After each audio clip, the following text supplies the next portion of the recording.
ಮಾಜಿ CM H D. ಕುಮಾರಸ್ವಾಮಿಗೆ Sumalatha ಬೆಂಬಲ ಇಲ್ವಾ? ಭಾಷಣದ ಎಲ್ಲೂ ಕೂಡ ಕುಮಾರಸ್ವಾಮಿ ಅವರ ಹೆಸರನ್ನ ಹೇಳಲಿಲ್ಲ ಸುಮಲತಾ. ಬಿಜೆಪಿ ಸೇರ್ಪಡೆಯ ಬಳಿಕವೇ ಎಚ್.ಡಿ.ಕೆ ಬೆಂಬಲಿಸುವ ಕುರಿತಾಗಿ ನಿರ್ಧಾರ ಮಾಡ್ತಾರ. ಎಚ್.ಡಿ.ಕೆ ಬೆಂಬಲಿಸುವ ಬಗ್ಗೆ ಅಡ್ಡಗೋಡೆಯ ಮೇಲೆ ದೀಪ ಇಟ್ಟ ಹಾಗೆ ಮಾತನಾಡಿದ್ರು ಸುಮಲತಾ. ಬಿಜೆಪಿ ನಾಯಕರು ಹೇಳಿದಂತೆ ನಡೆಯುತ್ತೇನೆ. ನನ್ನ ಅವಶ್ಯಕತೆ ಇದ್ದಲ್ಲಿ ಬಿಜೆಪಿ ಪರವಾಗಿ ಪ್ರಚಾರ ಮಾಡ್ತೇನೆ.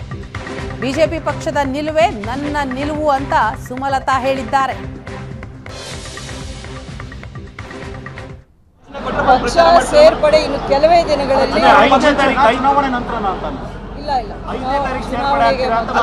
ಪಕ್ಷದ ಹೈಕಮಾಂಡ್ ಸೂಚನೆ ಕೊಟ್ಟರೆ ಮಂಡ್ಯದಲ್ಲಿ ಬಂದು ಕುಮಾರಸ್ವಾಮಿ ಪರವಾಗಿ ಪ್ರಚಾರ ಮಾಡ್ತಾರೆ ನೋಡಿ. ಪಕ್ಷದ ನಿಲುವೇ ನನ್ನ ನಿಲುವಾಗಿರುತ್ತೆ. ನಾನು ಇದಕ್ಕಿಂತ ಹೆಚ್ಚಾಗಿ ಈ ಸಂದರ್ಭದಲ್ಲಿ ನಾನು ಅದನ್ನ ಹೇಳಕ್ಕಾಗೋದಿಲ್ಲ. ಪಕ್ಷ ಸೇರ್ಪಡೆ ಇನ್ನು ಕೆಲವೇ ದಿನಗಳಲ್ಲಿ ಪಕ್ಷದ ಹೈಕಮಾಂಡ್ ಸೂಚನೆ ಕೊಟ್ಟರೆ ಮಂಡ್ಯದಲ್ಲಿ ಬಂದು ಕುಮಾರಸ್ವಾಮಿ ಪರವಾಗಿ ಪ್ರಚಾರ ಮಾಡ್ತಾರೆ ನೋಡಿ. ಪಕ್ಷದ ನಿಲುವೇ ನನ್ನ ನಿಲುವಾಗಿರುತ್ತೆ. ನಾನು ಇದಕ್ಕಿಂತ ಹೆಚ್ಚಾಗಿ ಈ ಸಂದರ್ಭದಲ್ಲಿ ನಾನು ಅದನ್ನ ಹೇಳಕ್ಕಾಗೋದಿಲ್ಲ.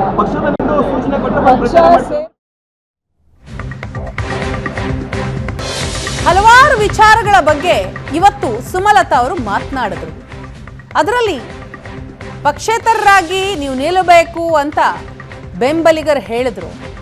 ಅದಕ್ಕೂ ಕೂಡ ಉತ್ತರವನ್ನ ಕೊಟ್ಟಿದ್ದಾರೆ ಸುಮಲತಾ. ಸ್ವತಂತ್ರವಾಗಿ ನಿಂತು ಗೆಲ್ತೀನಿ ಅನ್ನೋ ಮೂರ್ಖತನ ಇಲ್ಲ.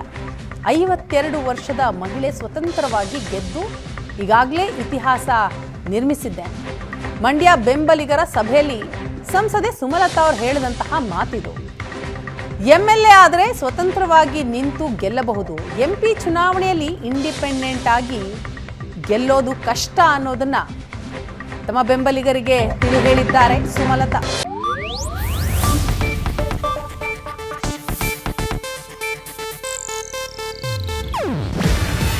ಇದು ಏಷ್ಯಾನೆಟ್ ನ್ಯೂಸ್ ನೆಟ್ವರ್ಕ್ ಪ್ರಸ್ತುತಿ.